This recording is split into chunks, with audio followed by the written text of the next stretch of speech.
الحمد لله رب العالمين الرحمن الرحيم ملك يوم الدين إياك نعبد وإياك نستعين اهدنا الصراط المستقيم صراط الذين أنعمت عليهم غير المغضوب عليهم ولا الضالين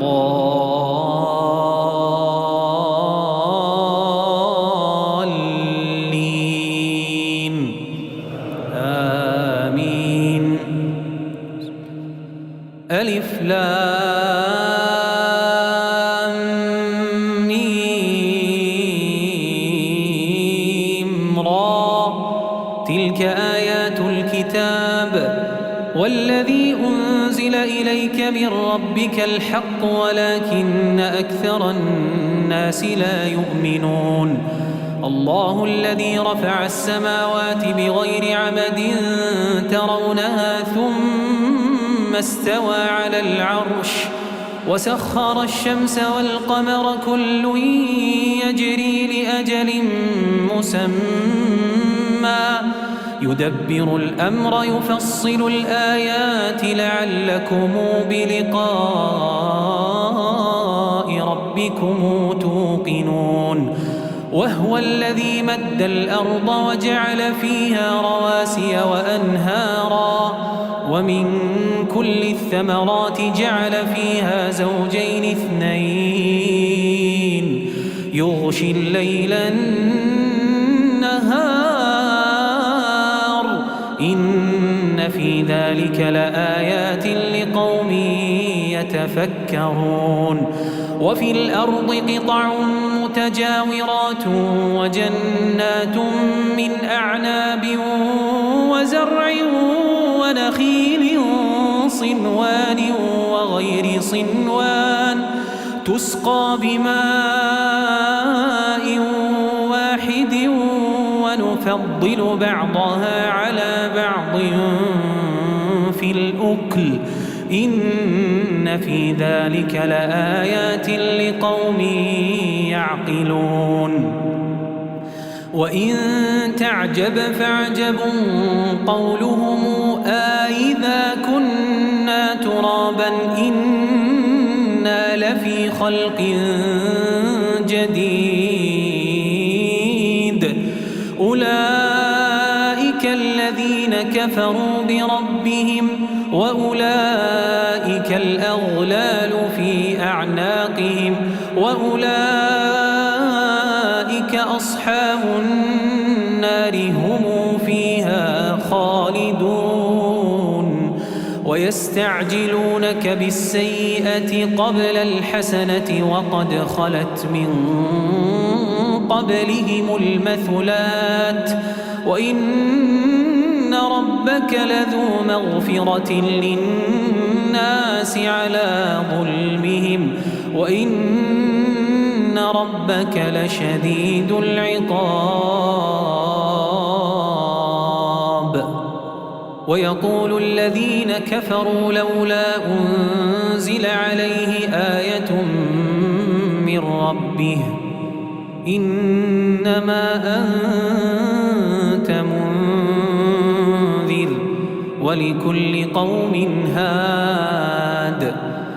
الله يعلم ما تحمل كل أنثى وما تغيض الأرحام وما تزداد وكل شيء عنده بمقدار. عالم الغيب والشهادة الكبير المتعال سواء منكم من أسر القول ومن جهر به ومن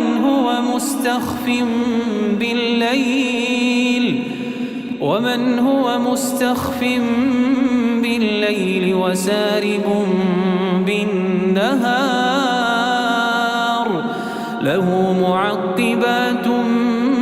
من بين يديه ومن خلفه يحفظونه من أمر الله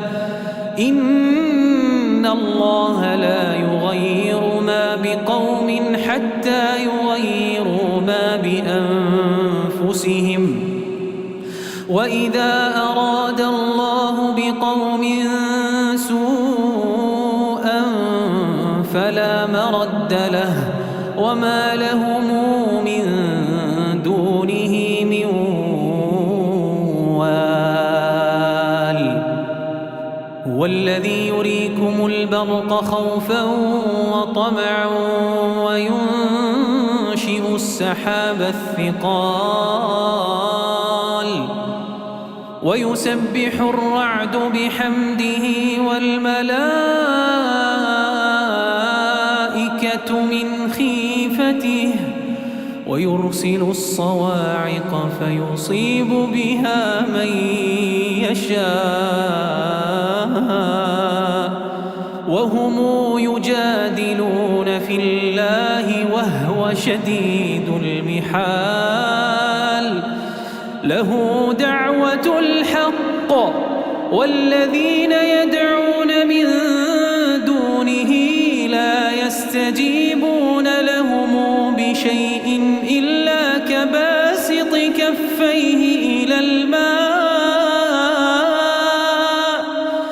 إلا كباسط كفيه إلى الماء ليبلغ فاه وما هو ببالغه وما دعاء الكافرين إلا في ضلال ولله يسجد من في السماوات والأرض طوعا وكرها وظلالهم بالغدو والآصال قل من رب السماوات والأرض قل الله قل أفاتخذتم من دونه أولياء لا يملكون لأنفسهم نفعا ولا ضرا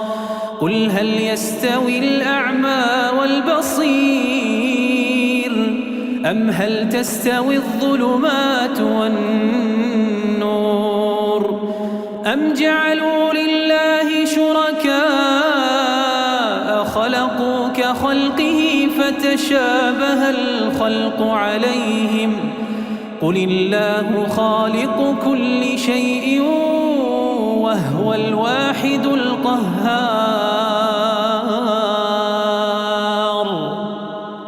أنزل من السماء ماء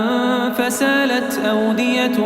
بقدرها فاحتمل السيل زبدا رابيا ومما توقدون عليه في النار ابتغاء حلية أو متاع زبد مثله كذلك يضرب الله الحق والباطل فأما الزبد فيذهب جفاء وأما ما ينفع الناس فيمكث في الأرض كذلك يضرب الله الأمثال للذين استجابوا لربهم الحسنى والذين لم يستجيبوا له لو أن لهم ما في الأرض جميعا ومثله معه لافتدوا به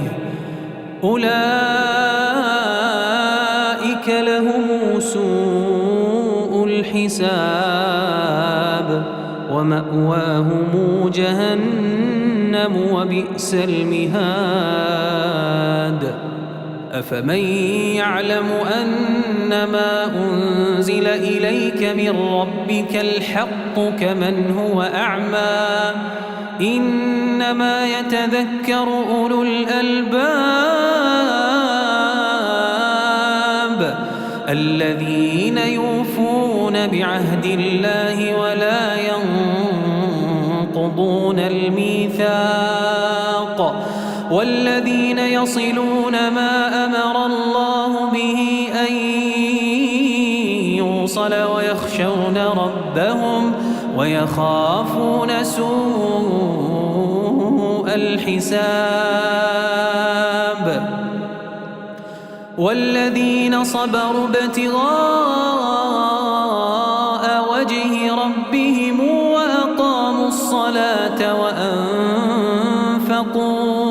وأنفقوا مما رزقناهم سرا وعلانية ويدرؤون بالحسنة السيئة أولئك لهم عقبى الدار جنات عدن يدخلونها ومن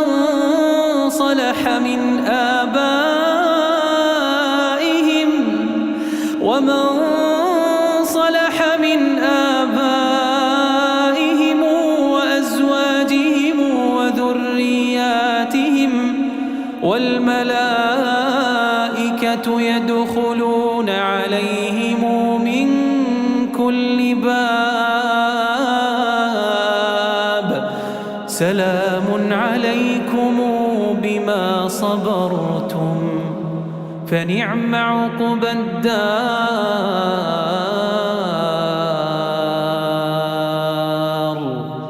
والذين ينقضون عهد الله من بعد ميثاقه ويقطعون ما أمر الله به أن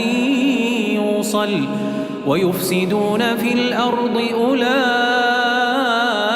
لهم اللعنة ولهم سوء الدار الله يبسط الرزق لمن يشاء ويقدر وفرحوا بالحياة الدنيا وما الحياة الدنيا في الآخرة إلا متاع ويقول الذين كفروا لولا أنزل عليه آية من ربه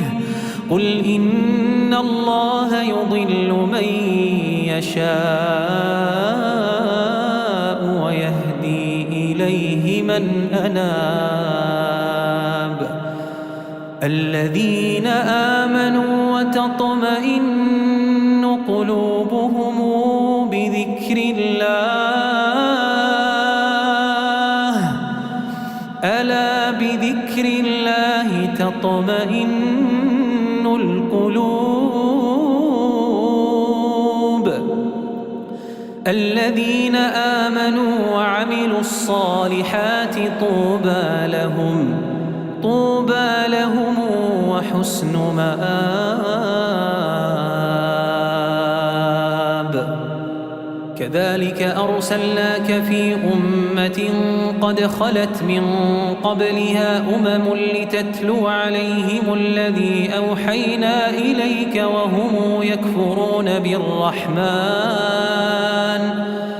قل هو ربي لا إله إلا هو عليه توكلت وإليه متاب ولو أن قرآنا سيرت به الجبال أو قطعت به الأرض أو كلم به الموتى بل لله الأمر جميعا أفلم ييأس الذين آمنوا أن لو يشاء الله لهدى الناس جميعا